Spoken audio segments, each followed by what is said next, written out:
You watch Prime News on HLN. Right now, police in Tampa are widening their search for a man they say killed 2 police officers in cold blood. Investigators say they're tightening the loop on 24-year-old Dante Morris. He's accused of shooting and killing officers Jeffrey Kokab and David Curtis, this during a traffic stop yesterday morning. They were trying to arrest Morris for a warrant for a bad check. Tampa's mayor says she is confident police will find him. They are grieving. I see it in their eyes. And they are determined to find this suspect. They will find him. There is no doubt in my mind that they will. If they could will it, he'd be behind bars right now. But they will find him because they have the will and the talent combined. So the two combined, they will find him. Now, Morris was a passenger in the car that was pulled over. The driver, Courtney Brantley, got away. Police tracked her down, questioned her. They say she was not very cooperative, but did provide some information.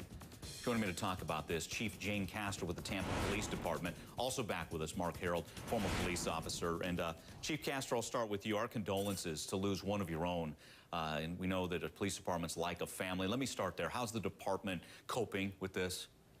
Well, it's a very difficult time for us.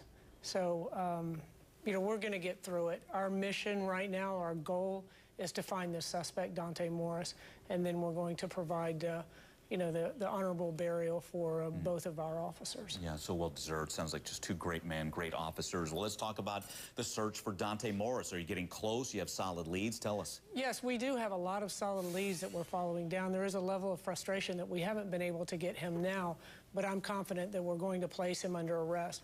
We, in essence, have plugged all of his potential escape routes, and we are tightening the net as we speak. We have his associates, his family, anybody that he has known in the area.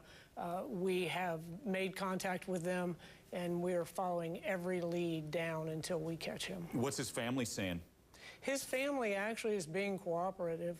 They have said that they have asked him to give himself up. Unfortunately, they don't know where he's at, and they have stated through the media that they're good people and they don't condone what he has done. Okay, so he ran away on foot, so he's got to be close, right, Chief? Well, yes, he's got to be close, but we were able to track him to a specific spot, and the scent went dead for our bloodhounds, which in essence indicates that he got into a car. Okay. So we're looking, tracing down those leads, trying to just find where he went in the community. Okay, so you believe he's getting some help from somebody, some way? It's my opinion that he has to be getting some assistance from someone. Okay. Now, we've had several organizations come forward, and we have a $95,000 reward, which is the highest in our history, obviously, for a reward for the killer of an officer. So we're hoping that that flushes out some more leads as well. Okay. Mark, let me get you in on this conversation. As you're dealing with someone who runs away on foot, maybe getting some help, how do you go about this? You know, as we use the quote, tightening the loop around this guy. Well, Chief, I send my condolences to you and your department. The Tampa Police Department is an excellent organization. There's no doubt about that. They have a very good reputation. I have no doubt that they'll find this person. They are going to tighten this net around him. It becomes a web, and you follow leads and you tighten it around him. But the bottom line is I think he is getting some help, and whoever's helping him should be charged after the fact here, because it's a criminal act unto itself. But he needs to turn himself in. His family's exactly right. He needs to turn himself in because this individual has shown that he will shoot 2 police officers in cold blood. And this is a very dangerous situation when police are forced to go in and get him, and if he puts up any kind of resistance. So for his own safety, he needs to turn himself in and listen to his family, because this is a very tragic situation for this police department. And like you said, police departments are like families. I've been through this myself with friends who have been murdered in the line of duty, and it's tragic, and he needs to turn himself in, and whoever's helping him needs to stop. Yeah.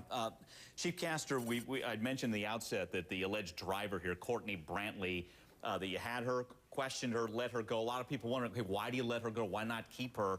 Because you would think she'd be a great source of information. Well, it's our investigative strategy. She was released. That's not to say she isn't going to be charged down the road. So, you know, we're just looking at the big picture of the investigation with the ultimate goal of arresting Dante Morris. Chief, it's so striking to so many of us when we think that he was, and correct me if I'm wrong here, that the arrest warrant was for passing bad checks, that he Correct. would wheel around and shoot and kill 2 officers over that. Is there anything more to the story? That's correct. The same thing occurred to all of us as well. And the deeper we go into this, I can't release the specific details, but the deeper we go into this, when all is said and done, his criminal past will show that it was much more severe than worthless checks. Okay, because we know he just was let out of prison back in April on cocaine charges and has a criminal history goes back to 2002. We'll keep following this one. Chief, again, our condolences. Thank you for your time. You. Mark, Thank you as well. Coming up, breaking news on Jorn Vandersloot. He's facing a new charge, this time in Alabama, plus these unbelievable stories.